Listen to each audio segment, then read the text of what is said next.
Je m'appelle Véronique et comme vous l'avez compris, je suis là pour vous parler du retail du futur. Un retail fait d'innovation, un retail fait d'expérience, un retail fait de personnalisation. Mais avant de commencer, en fait, je voudrais surtout casser une idée reçue. Généralement, quand on parle du retail du futur, on parle de digital. Et on imagine que le digital va tuer le commerce et que le e-commerce va tuer le commerce. Il n'en est rien. Depuis 15 ans, il y a de plus en plus de points de vente qui cessent d'augmenter de façon constante. On fait toujours la grande majorité de nos achats dans des magasins physiques. Donc, en fait, le e-commerce ne va pas tuer le commerce. Ce sont deux approches parfaitement complémentaires. Ah, pardon, ça a été un peu vite. Le digital va apporter, en fait, au commerce physique, des dimensions un peu différentes. Ça va commencer déjà par le fait qu'aujourd'hui, on peut cibler de façon très précise les consommateurs. C'est-à-dire qu'aujourd'hui, on collecte des datas qui ne sont plus des datas constatées, mais plus des datas déclaratives, mais des datas constatées. Ça veut dire quoi? Ça veut dire qu'aujourd'hui, on va bien au-delà de simplement des sujets de qualification socio-démographique. On est capable de travailler sur les usages, on est capable de connaître les besoins, les envies, les émotions des consommateurs.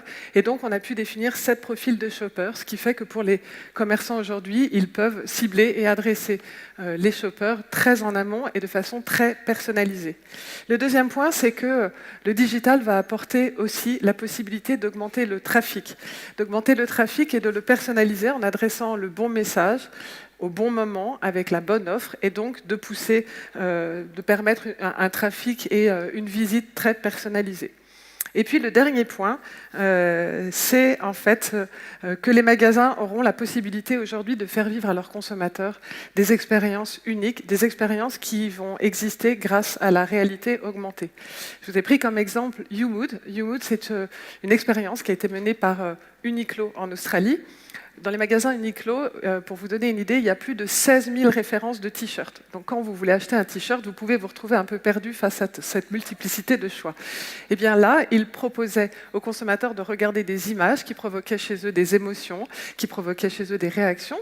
Ces émotions et ces réactions étaient recueillies et ça permettait de proposer le ou les t-shirts qui correspondaient parfaitement au goût et au choix du consommateur. Et en même temps, ça permettait évidemment de lui dire si ce t-shirt était en stock et à sa taille. Donc vous l'avez compris, le digital aujourd'hui apporte au magasin physique une réalité d'une possibilité d'ultra-personnalisation, quelque chose qui permet de vivre une expérience unique. Et finalement, on n'est pas dans cette opposition, on n'est pas dans le monde du « ou », on est dans le monde du « et », le physique et le digital, donc le fameux figital. Du coup, on peut comprendre pourquoi vous avez 63% des Français qui disent d'un côté que pour eux, ils veulent faire leurs courses dans des magasins de proximité, et en même temps, 65% des Français qui disent qu'ils n'imaginent pas de ne pas avoir recours aux nouvelles technologies pour faire leurs courses demain. Donc on est bien dans ce monde du « et ». On est tellement dans ce monde du « et » que vous savez que des pure players comme Amazon et eBay, aujourd'hui, ouvrent des magasins physiques. Ils ont compris que le digital ne peut pas vivre sans le physique ne peut pas vivre sans le digital, donc ce sont deux mondes qui se réunissent. Évidemment, cette omnicanalité veut dire qu'il faut un outil. Quel est l'outil qui va porter le retail de demain, ce retail digital? Eh bien, c'est le mobile. Le mobile, on l'a tous, c'est le lien entre le commerçant et le consommateur. C'est lui qui permet de collecter des données, c'est lui qui permet de partager ces données. Mais le mobile n'est pas simplement un outil de collecte de données, c'est aussi un outil donc, pour partager des informations, pour vivre des moments très personnalisés, comme dans les Apple Store. Et puis c'est aussi un moyen pour être informé de ce qui peut se passer dans les centres commerciaux et que vous ne pouvez pas vivre chez vous. Donc, par exemple, les fameux Chip 'n Dale d'Abercrombie. Bon, on peut imaginer qu'ils se retrouveront aussi sur un mobile, puisqu'à un moment donné, il y aura peut-être un selfie qui se retrouvera sur un mobile sur cette expérience particulière. Mais globalement, vous l'avez compris, les centres commerciaux ne sont plus uniquement des destinations avec le retail du futur. Une visite, c'est le début de quelque chose, le début d'une expérience exclusive et personnalisée, et pas simplement un lieu de shopping. Pour que tout ça puisse exister, on a trois chantiers qui sont impératifs pour parler du retail du futur, qui sont les innovations technologiques, bien sûr, qui sont l'intelligence artificielle et la réalité augmentée. Alors, pour vous donner un exemple de ce que ça peut donner, je vous prendrai comme exemple l'Inspiration Corridor. L'Inspiration Corridor, c'est quoi? C'est un grand corridor dans lequel on rentre, où vous allez avoir des vêtements virtuels qui vont vous être proposés, que vous pourrez essayer de façon virtuelle. On vous proposera aussi des vêtements qui vont bien avec ce que vous venez d'essayer, des accessoires. Après, une fois que vous aurez choisi, on va vous dire s'ils sont disponibles en magasin. Vous pourrez les réserver ainsi, et on va vous guider vers le magasin qui a les produits qui sont en stock et qui ont été réservés. Donc en gros, une expérience augmentée et ultra personnalisée. Maintenant, une expérience, ça se vit. Donc je vous invite à aller sur le stand de Clépierre qui est en B5. Ils ont fait, bon alors c'est pas tout à fait l'Inspiration Corridor parce que c'est plus petit ici, il a fallu s'adapter, mais ils ont fait avec Petit Bateau une cabine d'essayage virtuelle. Donc je vous invite à aller l'essayer ou à aller les voir pour qu'ils vous fassent un t-shirt avec votre ID Twitter si vous n'avez pas, si la queue est trop longue pour essayer la cabine d'essayage.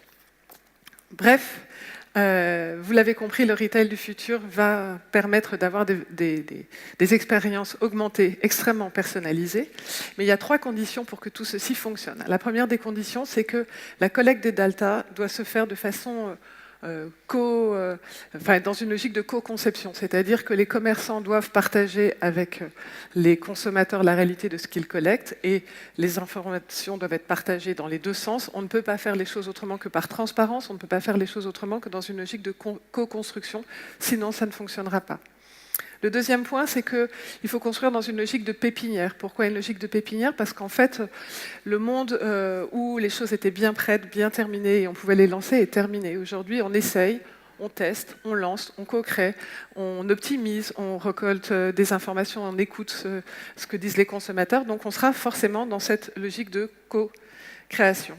Et puis enfin, la technologie ne fait pas tout, loin de là, même si je vous parle beaucoup de technologie, ça ne fait pas tout, c'est simplement un moyen. Et donc en fait, les centres doivent être des lieux pour que les gens puissent se rencontrer, pour que les communautés puissent se fédérer et pour que les uns et les autres puissent vivre des expériences en commun. Donc en conclusion, je vous dirais que le retail du futur, ce sont donc des expériences ludiques et digitales, que les centres commerciaux vont devenir des entertainment centers. Et d'ailleurs, la signature de Clépierre, c'est Let's Play, ce qui veut dire partager une expérience ludique et technologique. Je vous remercie.